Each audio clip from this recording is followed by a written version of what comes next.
नमस्कार, मैं हूं आशीष और आप देख रहे हैं विद्यापीठ क्लासेस। आज हम लोग सेट नंबर 5 करते हैं जिसका कोड है 822 MZ। तो चलिए बिना देरी के क्लास को स्टार्ट करते हैं।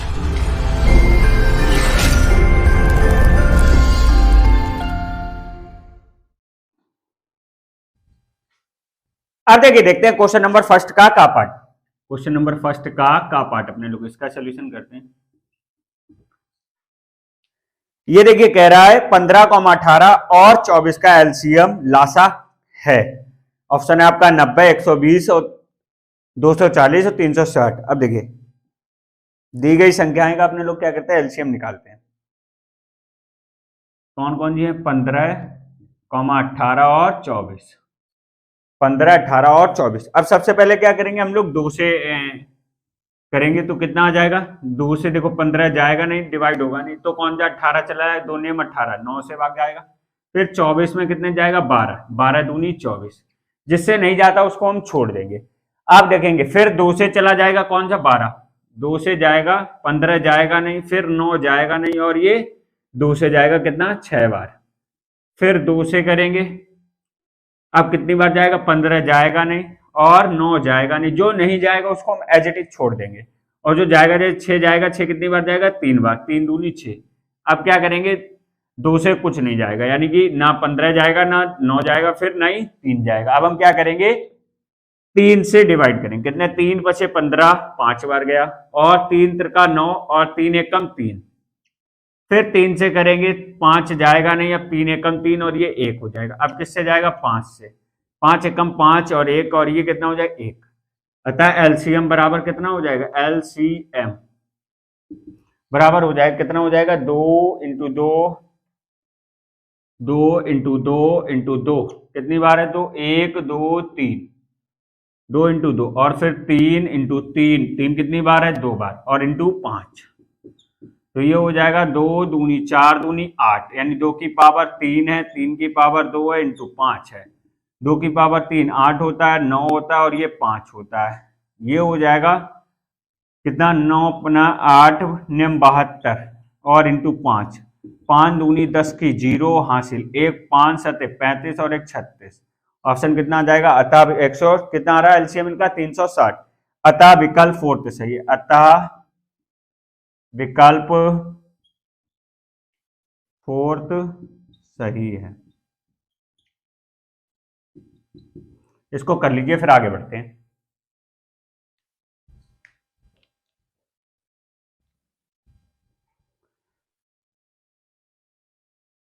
अब देखिए, देखते हैं फर्स्ट का खा पार्ट। फर्स्ट का खा पार्ट देखते हैं, इसका अपने लोग सोल्यूशन करते हैं।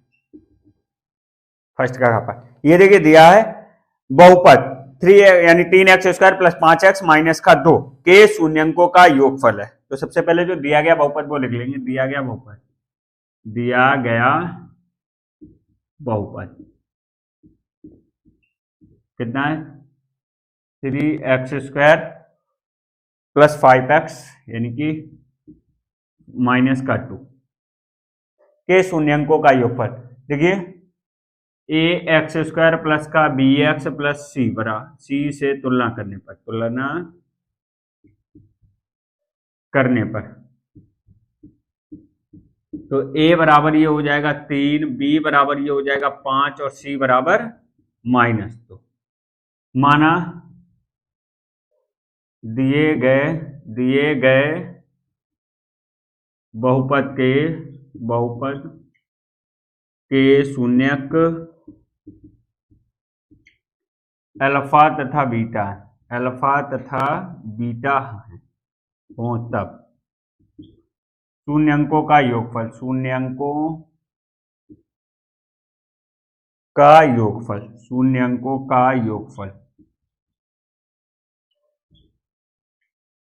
यानी कितना होता है? माइनस का b upon a। Alpha plus beta बराबर ये हो जाएगा माइनस का b अपॉन a, और माइनस का b कितना है? माइनस का 5, और a कितना है? 3, यानी माइनस का 5/3। अतः विकल्प थर्ड सही, अतः विकल्प तीसरा सही, अतः विकल्प सही। इसको कर लीजिए, फिर आगे बढ़ते हैं।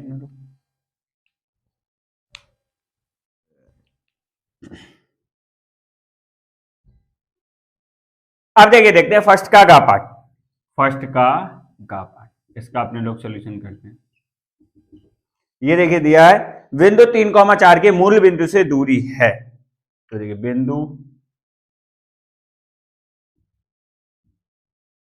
3,4 की मूल बिंदु, मूल बिंदु, मूल बिंदु यानी कि 0,0, मूल बिंदु के निर्देशांक कितने होते हैं? 0,0 से दूरी।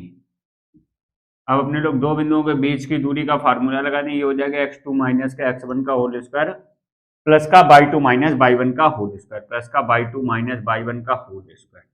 तो ये हो जाएगा मेरा x1 y1 और ये हो जाएगा x2 y2। तो ये हो जाएगा इक्वल टू x2 कितना है? 0 माइनस का 3 का होल स्क्वायर प्लस का 0 माइनस 4 का होल स्क्वायर। तो ये हो जाएगा कितना? माइनस का 3 का होल स्क्वायर और ये हो जाएगा माइनस का 4 का होल स्क्वायर। तो ये हो जाएगा 3 का वर्ग 9, 4 का वर्ग 16 और 9 कितना हो जाएगा? 25 और ये कितना हो जाएगा? 5 इकाई या 5 मात्रा। अतः विकल्प सेकंड सही, अतः विकल्प सेकंड सही है। इसको कर लीजिए, फिर आगे बढ़ते हैं। तो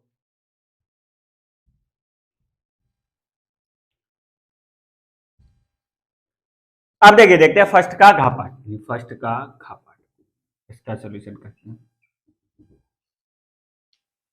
ये देखिए दिया गया एबीसी और बीडीई दो समबाहु त्रिभुज इस प्रकार हैं कि डी भुजा बीसी का मध्य बिंदु है, तो त्रिभुजों एबीसी और बीडीई के क्षेत्रफलों का अनुपात होगा। तो सबसे पहले तो देखो, प्रश्नानुसार चित्र आलेखित करने पर, यानी प्रश्नानुसार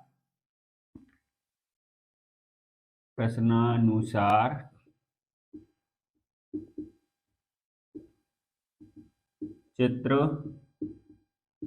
आलेखित करने पर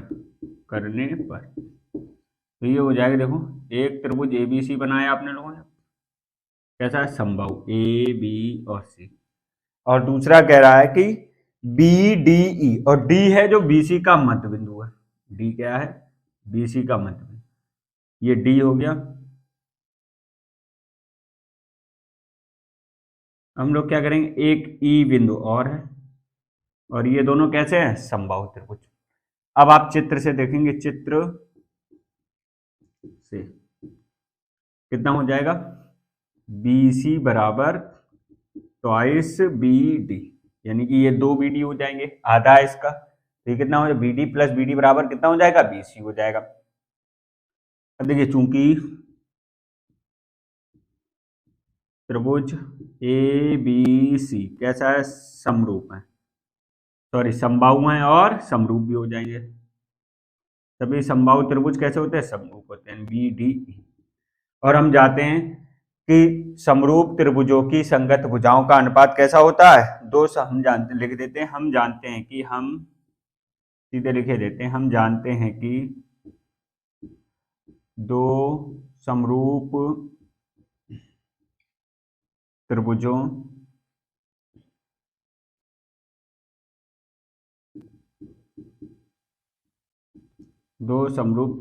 की संगत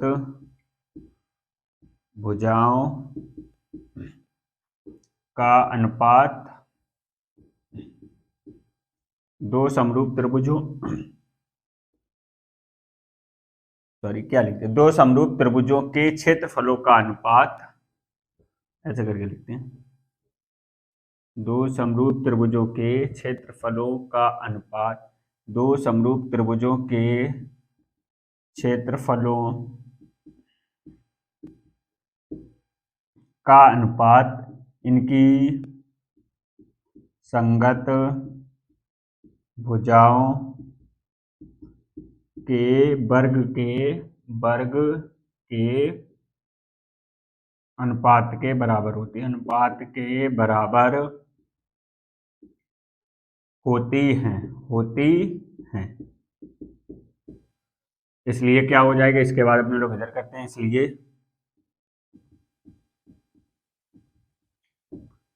त्रिभुज ए बी सी का क्षेत्रफल बटे त्रिभुज बी डी ई का क्षेत्रफल, बी डी ई का क्षेत्रफल। तो ये हो जाएगा ए, कितना हो जाएगा, बी सी का वर्ग, बी सी बटे बी डी का होल स्क्वायर, बी डी का होल स्क्वायर। और बी सी बराबर कितना है, twice of B D, twice B D. और ये हो जाएगा बी डी, बी डी से बी डी कट गया। अब ये बचा 2/1 का वर्ग हो जाएगा, 2 का वर्ग 4/1, तो ये हो जाएगा 4:1। अतः विकल्प फर्स्ट सही है, अतः विकल्प फर्स्ट सही है। इसको कर लीजिए, फिर आगे बढ़ते हैं अपने लोग।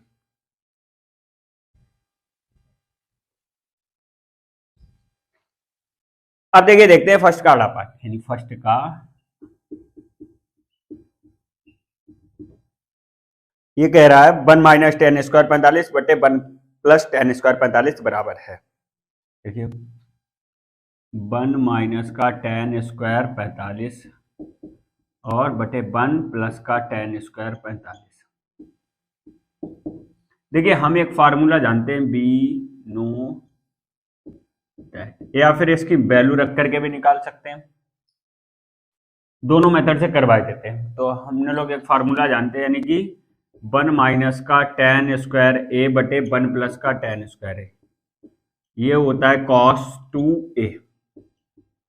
अब हम पुट कर देंगे a बराबर कितना, 45, तो ये बन जाएगा 1 - tan² 45 बटे 1 + tan² 45 इक्वल टू cos 2 × 45, तो ये बनेगा cos 90 डिग्री, cos 90। अतः विकल्प फर्स्ट सही, अतः विकल्प फर्स्ट सही है। या फिर इसका सेकंड मेथड कर लें, सेकंड मेथड देखिए, या क्या करेंगे, 1 - tan² 45 दिया गया बटे 1 + tan² 45, और ये हो जाएगा 1 - का और कितना हो जाएगा 1 का वर्ग, और ये हो जाएगा 1 + का 1 का, तो ये हो जाएगा 1 - 1 बटे 1 + 1, ये हो जाएगा 0/2 बराबर कितना है 0, और 0 ये किसकी वैल्यू होती है, cos 90 की। अतः विकल्प फर्स्ट सही है, चाहे तो ऐसे करें चाहे वैसे करें, अतः विकल्प फर्स्ट सही। इसको कर लीजिए, फिर आगे बढ़ते हैं।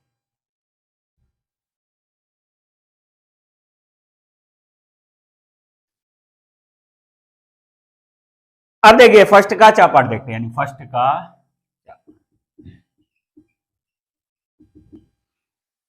का चापाट। ये देखिए दिया है, एक थैले में 3 लाल और 5 काली गेंदें, इस थैले में से यदि एक लाल गेंद आद्याक्षा निकाली जाती है तो इसकी प्रायिकता होगी, यानी कि कौन सी, लाल गेंद निकालने की प्रायिकता आपको ज्ञात करनी है। अब देखिए थैले में कुल गेंदों की संख्या कितनी हो जाएगी, दिया है थैले में लाल गेंदों की संख्या, लाल गेंदों की संख्या बराबर कितना है 3। थैले में काली गेंदों की संख्या,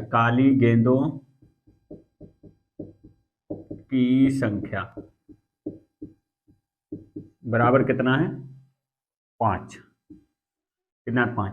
अतः थैलों में कुल गेंदों की संख्या कितनी हो जाए, थैले में कुल गेंदों की संख्या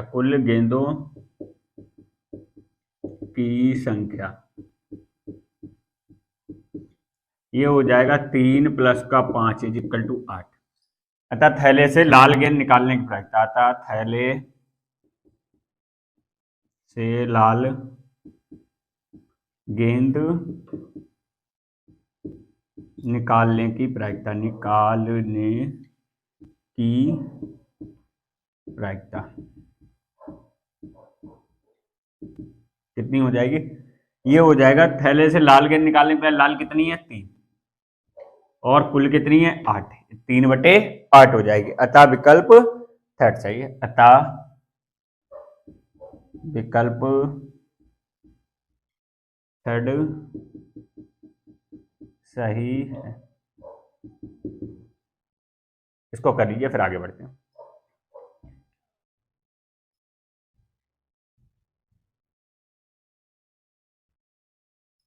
अब देखिए देखते हैं सेकंड का पार्ट। सेकंड का पार्ट इसका सॉल्यूशन करते हैं।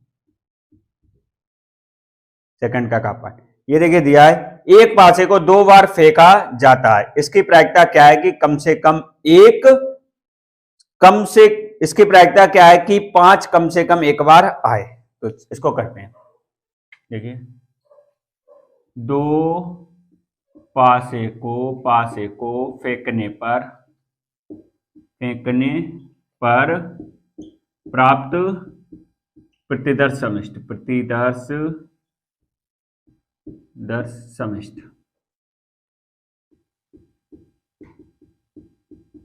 एस इक्वल टू कितना हो जाएगा, एस इक्वल टू ये हो जाएगा, देखो 1,1 1,2 यानी 2 पासे उछाले जाए, पहले पासे पे 1 आएगा, दूसरे पासे पर 1 आएगा, और दूसरे पहले पासे पर फिर दूसरी बार उछालेंगे तो पहले पासे पर 1 आएगा, दूसरी पासे पर हो सकता है 2 आए, फिर पहली बार 1, फिर दूसरी 3, ऐसे करके 1 उछालेंगे, फिर 4 उछालेंगे, फिर 1 और फिर ये 5, ऐसे ही 1 हो जाएगा, फिर ये 6 हो जाएगा, ऐसे ही 2 आएगा, फिर हो सकता है 1 आए, 2 फिर 2 हो जाएगा, 2 और 3 हो जाएगा, फिर 3 2 और 4, फिर 2 और 5, 2 और 6, फिर 3 और 1 3 और 2, फिर 3 और 3 3 और 4, फिर 3 और 5, फिर 3 और 6, फिर 4 और 1 4 और 2 4 और 3 4 और 4 4 और 5 4 और 6, फिर 5 और 1 हो जाएगा, 5 और 2 5 और 3 5 और 4, फिर 5 और 5 5 और 6, ऐसे ये हो जाएगा 6 और 6 1 और 6 2 और 6 और 3 6 और 4 6 और 5 6 और 6, ये 5,5 होगा। अब ये कह रहा है घटना ई बराबर कम से कम 1/5 हो, घटना ई बराबर दिया है 5 कम से कम 1 बार आए, कम से कम 1 बार आए।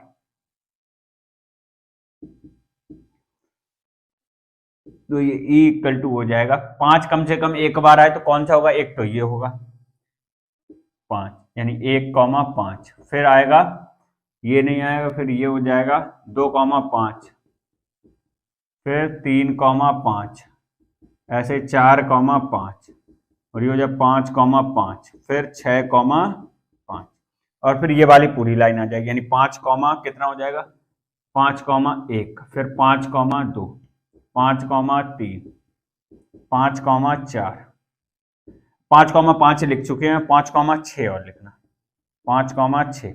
अब टोटल गिनेंगे कितना, 1 2 3 4 5 6 7 8 9 10 11, अतः एन एस बराबर कितना, एन एस टोटल कितने हैं ये 36, और एन ई बराबर कितना है 11, अतः पासे को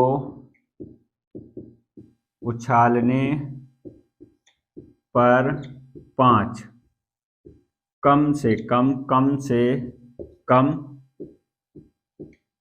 एक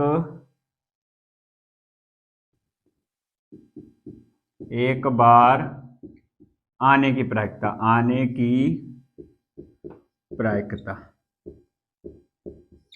ये हो जाएगा P ऑफ E बराबर इक्वल टू एन ई बटे एन एस। तो एन ई कितना है 11 और एन एस कितना है 36, अतः अभीष्ट प्रायिकता कितनी होगी, अतः अभीष्ट प्रायिकता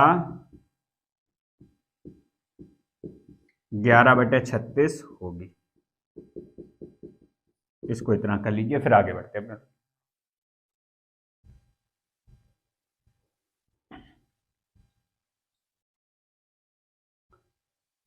अब देखिए, देखते हैं सेकंड का खा पार्ट। सेकंड का खा पार्ट, इसका सॉल्यूशन सेकंड का पार्ट। ये देखिए दिया है चित्र में, डी ई समांतर चित्र दिया गया। देखिए चित्र सबसे पहले बनाते हैं अपने लोग।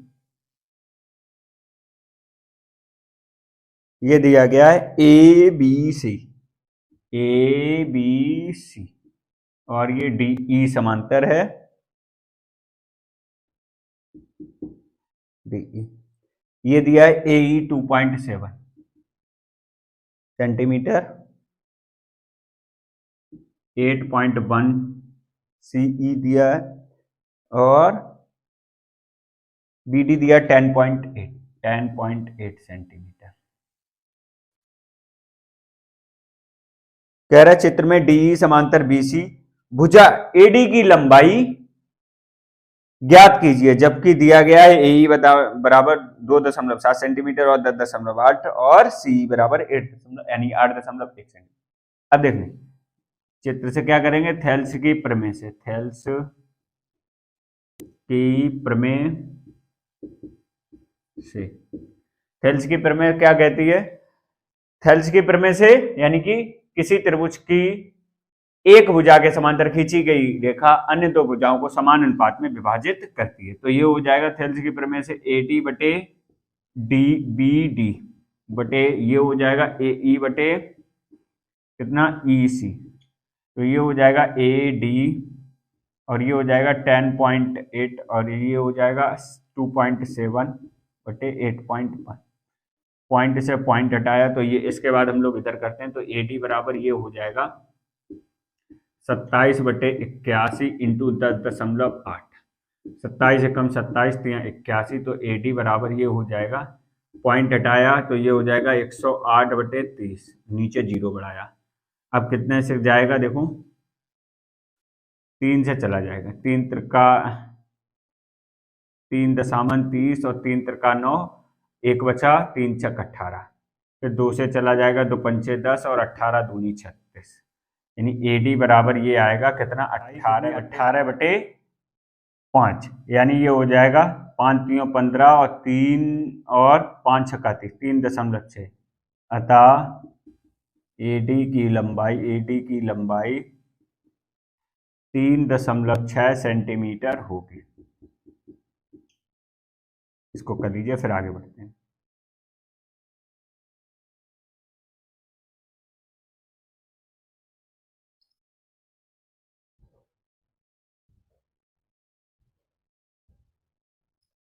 अब देखिए, देखते हैं सेकंड का घा पार्ट। सेकंड का घा पार्ट, इसका अपने लोग सॉल्यूशन करते हैं। ये देखिए दिया गया है साइन बाउंड डिग्री यानी कि साइन बाउंड डिग्री और cos sine 38 degree, sine 38 degree और कॉस बाउंड डिग्री और कॉस 38 डिग्री। इसका मान आपको का मान ज्ञात कीजिए। अब देखिए हम लोग क्या करेंगे, जिन दोनों के 90, ये देखिए बाउंड और 38 90 और ये कितना 90, तो हम क्या करेंगे, जिन दोनों कोणों का योग 90 उसको हम एक को चेंज कर लेंगे। तो ये देखिए दिया साइन, इसको बाउंड को ऐसे ही लिखा रहने देते हैं साइन बाउंड, और कॉस साइन 38 को हम क्या कर लेंगे, इसको चेंज कर लेंगे साइन 90 माइनस का थीटा, यानी 90 माइनस का 52 माइनस का कॉस 52, और ये रहेगा साइन कॉस, इसको चेंज कर लेते हैं कॉस 90 माइनस का कितना हो जाएगा 52, तो ये हो जाएगा 52 देखो साइन 52 और ये हो जाएगा sine 90 minus theta cos 52 minus का ये हो जाएगा कॉस 52 और कॉस 90 माइनस थीटा कितना होता है साइन 52। इससे ये कैंसिल हो जाएगा, आंसर कितना आ जाएगा 0। अतः अभीष्ट मान कितना, अतः अभीष्ट मान 0 होगा, 0 होगा। इसको कर लीजिए, फिर आगे बढ़ते हैं अपने लोग।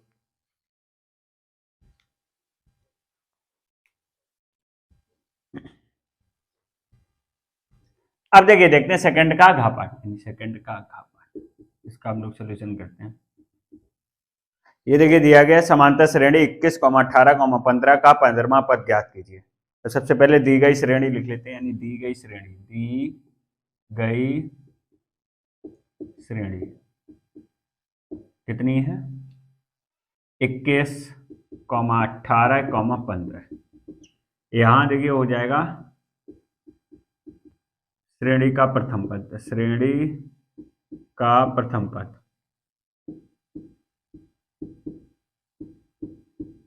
ए बराबर ये हो जाएगा 21, और सार्वआंतर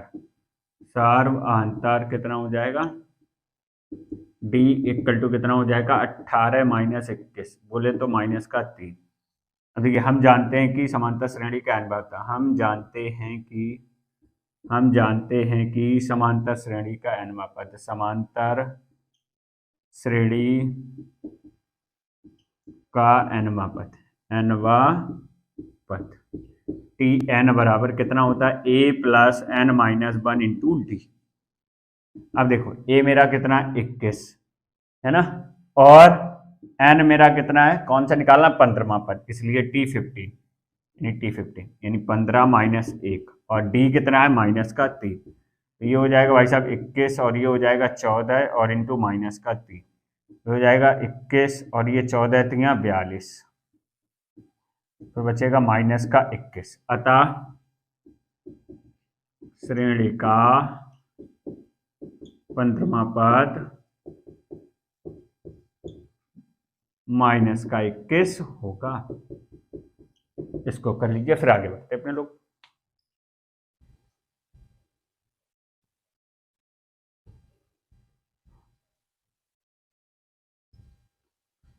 अब देखिए देखते हैं तीसरे का कापट, यानी थर्ड का कापट, इसका अपने लोग सोल्यूशन करेंगे। ये देखिए दिया है, यदि 241/4000 और इक्वल टू आपको लिखना है 241/2 की पावर m इंटू 5 की पावर n, तो m और m के मान ज्ञात कीजिए जहां n ऋणात्तर पूर्णांक यानी non negative number. Non negative number वो होंगे यानी कि जीरो भी आ जाएंगे या फिर पॉजिटिव आएंगे, लेकिन नेगेटिव नहीं आएंगे, या जीरो आ सकते हैं या फिर पॉजिटिव। भाग की प्रक्रिया किए बिना इसका दशमलव प्रसार भी लिखिए। तो देखिए सबसे पहले क्या करेंगे, दी गई परमेय संख्या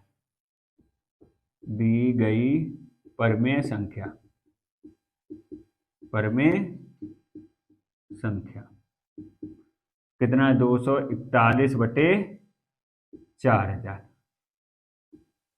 इक्वल टू 241/2 की पावर m इंटू 5 की पावर n।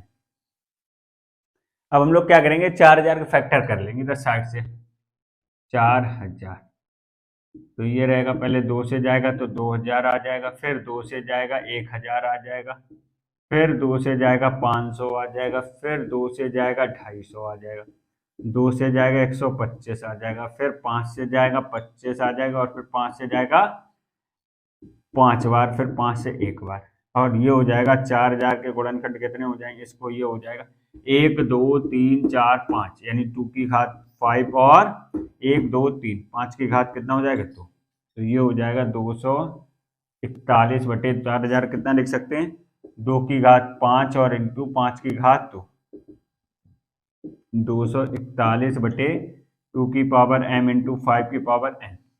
अब क्या करेंगे, तुलना करने पर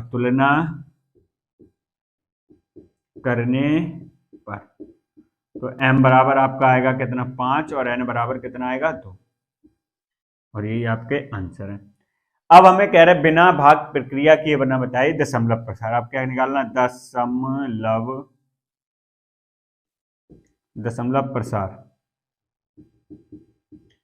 दशमलव प्रसार क्या करेंगे अपने लोग, देखो ये दिया है 241/4000 और ये हो जाएगा 241/2 की घात कितनी हो जाएगी 5 और 5 की घात 2। अब देखो हमें दोनों की घात कैसी बराबर बनानी है, तो हम यहाँ पर 2 की घात 5 है, लेकिन यहाँ पर 5 की घात कितनी है 2 है, तो हम क्या करेंगे 5 की घात 3 का अंश बाहर में गुणा करते हैं, यानी हमें यहाँ पर 5 की घात कितनी 5 बनानी है, 2 की घात 5 है और 5 की घात भी करते हैं 5 बनाई, तो हम क्या करेंगे अंश बाहर में 5 की घात 3 का ऊपर नीचे गुणा करने पर अंश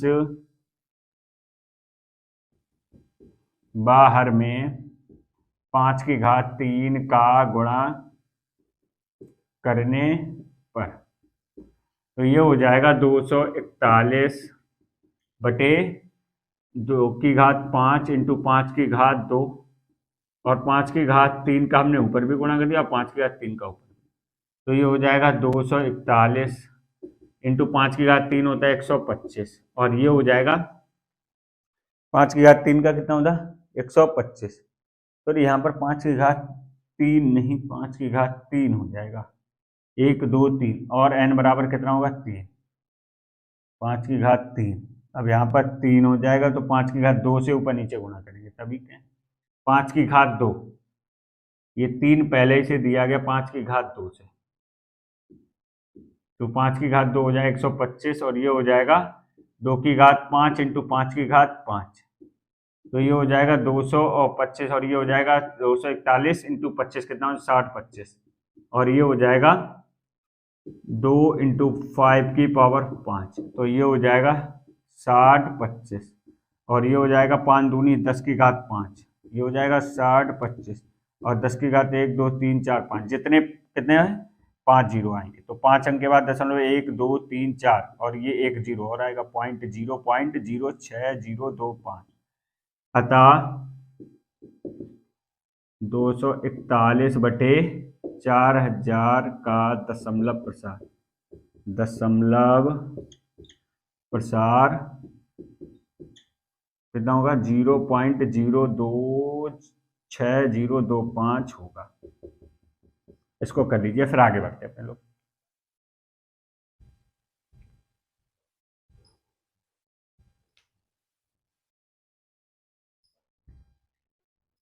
अब देखिए, देखते हैं थर्ड का खा पाठ, यानी तीसरे का खा पाठ, इसका सॉल्यूशन करते हैं। ये देखिए दिया है, किसी समांतर श्रेणी का प्रथम पद 5, अंतिम पद 45 और योग 400 है, तो पदों की संख्या और सार्वधान्तर ज्ञात कीजिए। तो सबसे पहले जो दिया गया वो लिख लेते हैं। दिया है, क्या क्या दिया गया है, समांतर श्रेणी का प्रथम पद, समांतर श्रेणी का प्रथम पद ए बराबर कितना है 5, और दूसरा दिया है अंतिम पद,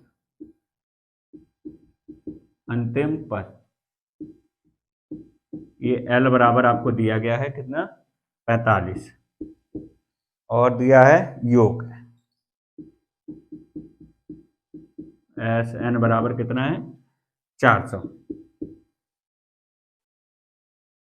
मान लेंगे तब पदों की संख्या ज्ञात करनी। माना पदों की संख्या है ना, माना समांतर श्रेणी में के पदों की संख्या है न, पदों की संख्या n है, तब n पदों का योगफल, n पदों का योग Sn बराबर ये होता है n/2 ब्रैकेट में a प्लस l।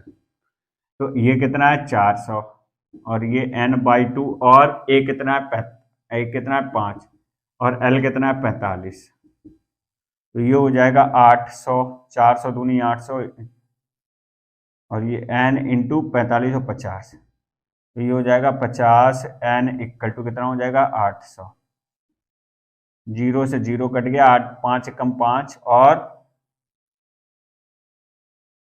16 85, यानी कि 5 कम 5, यानी n बराबर कितना आ गया 16। अतः समांतर श्रेणी में 16 पद होंगे, 16 पद होंगे, कितने होंगे 16 पद होंगे। अब क्या करेंगे, देखो 16वां पद बराबर कितना होगा, यानी T16 बराबर कितना a plus 16 minus 1 into D, A plus N minus 1 into D से लग जाएगा, तो ये हो जाएगा a मेरा कितना है 5, और ये हो जाएगा 15, और डी मेरा कितना है हमें ज्ञात करना है। 16वां पद कितना है, अब 16वां पद कितना आएगा अपने लग, ये लास्ट वाला पद ही तो है, कितना है, यानी अंतिम पद कितना है 45, और 45 ही तो होगा कितना 16वां पद होगा, यानी ये कितना हो जाएगा 45, और ये हो जाएगा 15 डी। अब हम क्या करेंगे, 45 माइनस का 5 इक्वल टू कितना हो जाएगा 15d। तो ये हो जाएगा 40 इक्वल टू 15d। तो d बराबर ये हो जाएगा 40/15। 5 3 15, 5 8 40, यानी d बराबर कितना हो जाएगा 8/3। अतः समांतर श्रेणी का सर्वांतर 8/3 होगा। इसको कर लीजिए, फिर आगे बढ़ते हैं।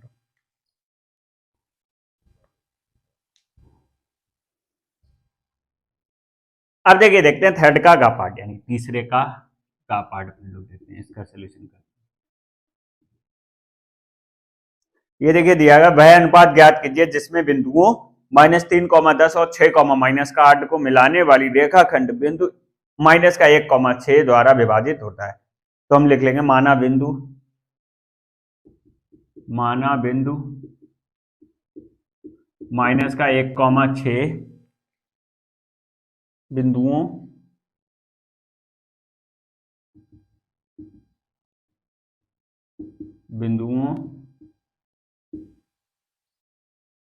-3, 10 और 6, -8 और 6, 8 को मिलाने वाली रेखा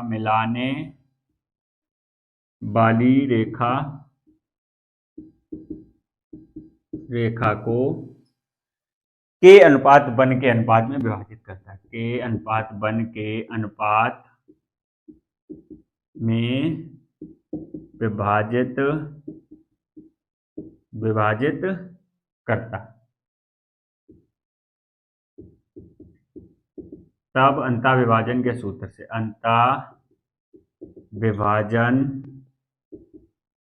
विभाजन के सूत्र से अब देखो हम यहाँ पर एक खींच लेते हैं। ये देखो मेरा ए दिया गया कितना -3, 10 और ये दिया गया बी कितना 6, -8 और ये बिंदु दिएगा -1, 6 और ये हम मान लिया के अनुपात बन के अनुपात में विभाजित करता है। अब चले अंतर विभाजन के सूत्र, ये कितना हो जाएगा -1, 6 और ये हो जाएगा देखो mx प्लस का mx, डायरेक्ट लिखो m प्लस और ये हो जाएगा my प्लस का my बटे m प्लस m, ऐसे करके लिख लो। और यहाँ पर लिख लो 12, 21 बटे 12, 12, 21 बटे 12 और ये हो जाएगा x1 y1 और ये हो जाएगा x2 और ये y2 और ये हो जाएगा m1 और ये m2 और ये हो जाएगा x और ये y। तो ये हो जाए -1, 6 दिया गया। m1 कितना है k इंटू x2 कितना है 6 और ये m1 कितना m2 m1 12, 21 और m2 कितना है 1 और फिर x1 कितना है -3 तो बटे कितना है 1k + 1 और ये हो जाएगा m1 कितना है k और y2 कितना -8 और m2 कितना है 1 और ये y1 10 बटे k + 1। तो ये हो जाएगा -1, 6 ये हो जाएगा 6k + -3 बटे k + 1 -8k और ये हो जाएगा +10 k + 1। अब क्या करेंगे, भुज तथा कोटि की तुलना करने पर, यानी भुज तथा कोटि की तुलना करने पर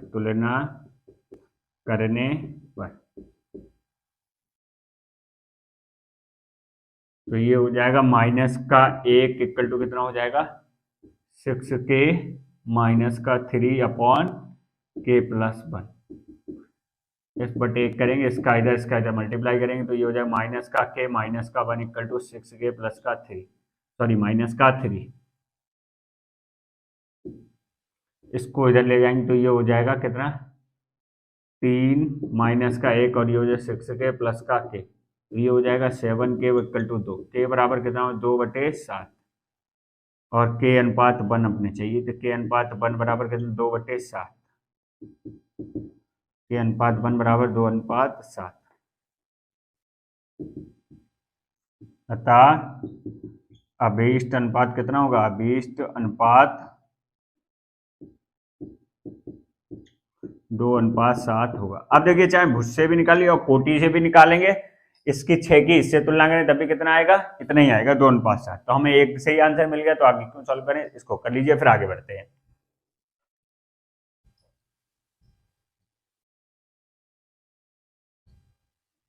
अब देखिए देखते हैं तीसरे का घापार यानी थर्ड का घापार, इसका अपने लोग सोल्यूशन करें।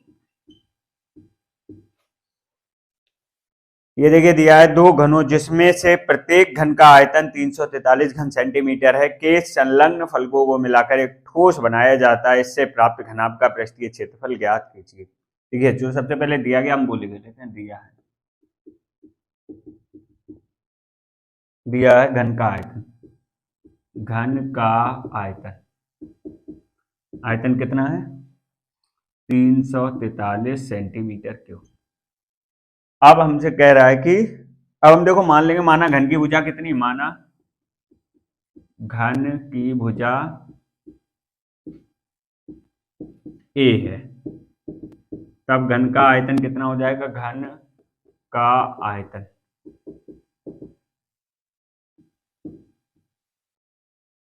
ये ए क्यूब होगा और ये 343, तो ये ए बराबर आपका हो जाएगा, ये 7 का क्यूब होता है और ये ए बराबर अपना हो जाएगा 7 और ये अपना घन होता है।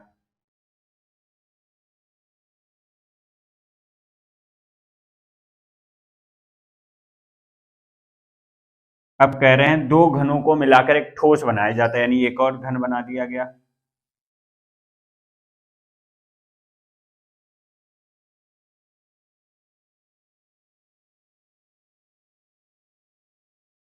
अब देखना ये तो मेरा कितना रहेगा, ए ही रहेगा और ये भी कितना रहेगा, ए ही रहेगा। बदल क्या जाएगा, सिर्फ और सिर्फ लंबाई बदल जाएगी। क्या बदल, लंबाई कितनी हो, ए ये रहेगी और ए ये रहेगी, टोटल लंबाई कितनी हो जाएगी 2a। अब अपने लोग घनाभ की निकाल लेंगे। अतः घनाभ के लिए, अतः घनाभ की लंबाई, लंबाई L बराबर ये हो जाएगा 2a और ये 2 इंटू ए कितना है 7, तो बराबर 14 सेंटीमीटर। ऐसे ही चौड़ाई हो जाएगी घनाभ की चौड़ाई b बराबर ये कितना a रहेगा यानी कि 7 सेंटीमीटर। ऊंचाई कितनी रहेगी h बराबर यानी a और ये रहेगा 7 सेंटीमीटर। अब क्या लिखेंगे, अतः घनाभ का पृष्ठीय क्षेत्रफल, पृष्ठीय क्षेत्रफल कितना हो जाए, ये formula 2 into L B plus का बी एच प्लस का एच एल, तो ये हो जाएगा 2 इंटू एल कितना है 14 इंटू 7 प्लस का 7 इंटू 7 प्लस का 7 इंटू 14, तो ये हो जाएगा 2 इंटू 14 सत्ते 98 और 7 सत्ते 49 और ये हो जाएगा 14 सत्ते 98, तो ये हो जाएगा 2 और ये हो जाएगा 490 सेंटीमीटर स्क्वायर। अतः घनाभ का पृष्ठीय क्षेत्रफल, घनाभ का पृष्ठीय क्षेत्रफल 490 सेंटीमीटर स्क्वायर होगा। इसको कर लीजिए फिर आगे बढ़ते हैं। फिर तो